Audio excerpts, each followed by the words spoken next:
Hello and welcome to this episode of Kennedy Saves the World. As you heard from yesterday's podcast with Emily Campagna filling in for Jimmy Fela, I really have Olympics withdrawals.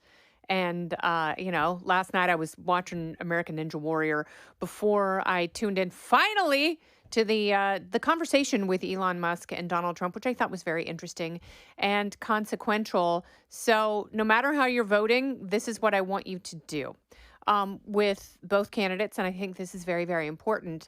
Whatever one does, I think the other has to do. And I really believe that Kamala Harris should have a 69-minute conversation with Elon Musk. It doesn't have to be an interview. It doesn't have to be hard hitting. It can be basic questions, teeing her up. I truly don't think that she could handle just freestyling and going on various tangents and rants for over an hour. And, both these people were very curious. They were very much into what the other was saying. And I found it, I was transfixed by pretty much the whole thing and had a hard time putting my phone down because I wanted to keep listening because I thought it's something that you want to go back and listen to in 5 years or 10 years. Where were we in our politics? Because we were in such a very different place than we were even 4 years ago, when the Democrat Party was very much rolling around in the sty of progressivism. And now, I'll talk about this a little bit more on Monday of next week, the forecast for the DNC and what that might look like. But for right now, I think that whatever skepticism we had, and I've talked about this a lot, whatever skepticism the press had of Donald Trump when he was president from 2017 to 2021, they need to employ that for every candidate, for every elected federal official. They need to be able to make sure that the people we entrust with our power and money, that they can withstand the pressure cooker of a skeptical press. And that's not what last night was. That's not what it was intended to be.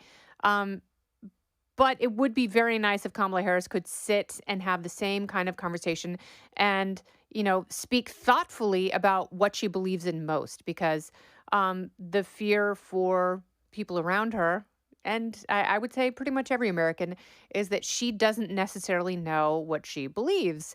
And she's just saying whatever she has to say right now to get elected.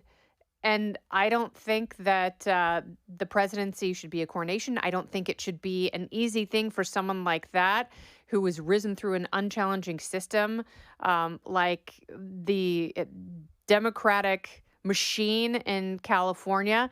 And I think that we should absolutely expect more of whoever is going to be president.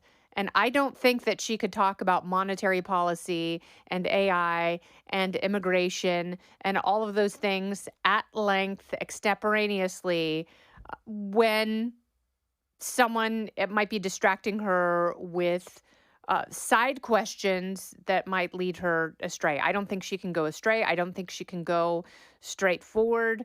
I don't think she's up to the job. I never have. Neither did voters in 2020. But she will have her time to shine next week. We will discuss all of that on Monday.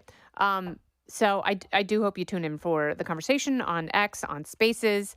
And you obviously can go and find it and listen to it and, shuttle through it and figure out what you like and what you didn't like. If you don't like President Trump, you're not going to vote for him. If you do like him, you're going to vote for him.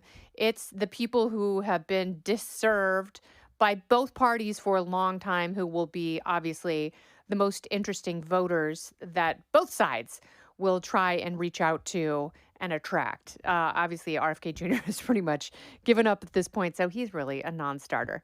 And Jill Stein, come on. Don't go anywhere. More Kennedy Saves the World right after this. But it is National Left-Handed Day. And I grew up a righty who was very, very envious of lefties.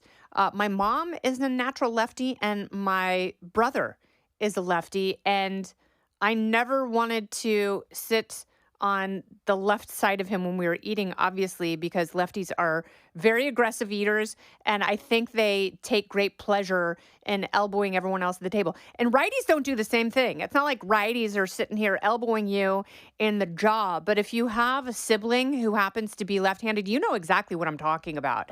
They turn into hockey goons at the dinner table. And, still to this day, there's some flagrant fouls going on whenever we dine together, and lefties are always like, "Oh, I eat left-handed," and they have to make some big announcement as though it's like righties weren't trained to have their elbows gusseted to the rest of their body eating growing up. We were doing the same thing, but somehow we managed to not eat like this without causing fat lips and black eyes. So left-handed people, get with the program. I don't feel bad for you. And it's like, oh, those old-time desks were so hard. It's like, they don't have desks like that anymore.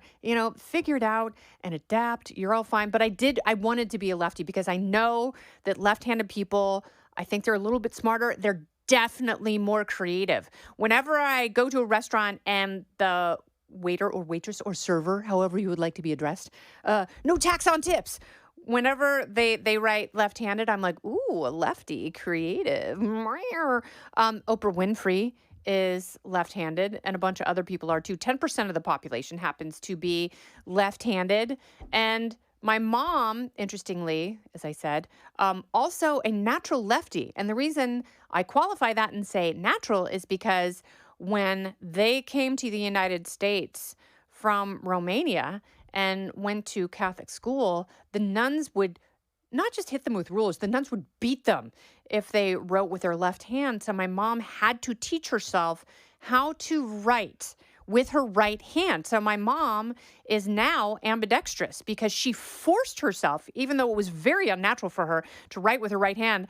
And as a kid, I would watch her write letters, and she would start a line with her left hand and finish it with her right. And it always blew me away. She's also a painter and can paint with both hands. And I believe that she is operating on a higher plane because she is using both sides of her brain for creative and analytical pursuits. So happy left-handed day to all of you lefties, you devil spawn who break our ribs at the dinner table when we have to sit on the wrong side of you. Stop making such a big deal about it and go ahead and high five yourself for being more creative and special. You are truly the minority in the country. And I feel like Kamala Harris and Donald Trump should really be appealing for your vote. I'm going to do some research on this, and I'm going to see how lefties tend to vote. Hopefully they don't vote super, super far statist left progressive. If they do, then bring in the nuns and beat it out of all of them. This has been Kennedy Save the World.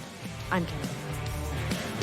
Listen ad-free with a Fox News Podcast Plus subscription on Apple Podcasts, and Amazon Prime members can listen to this show ad-free on the Amazon Music app. Oh, go ahead and leave me a review while you're there. I'd love to hear what you have to say. You've been listening to Kennedy Saves the World on the Fox News Podcast Network.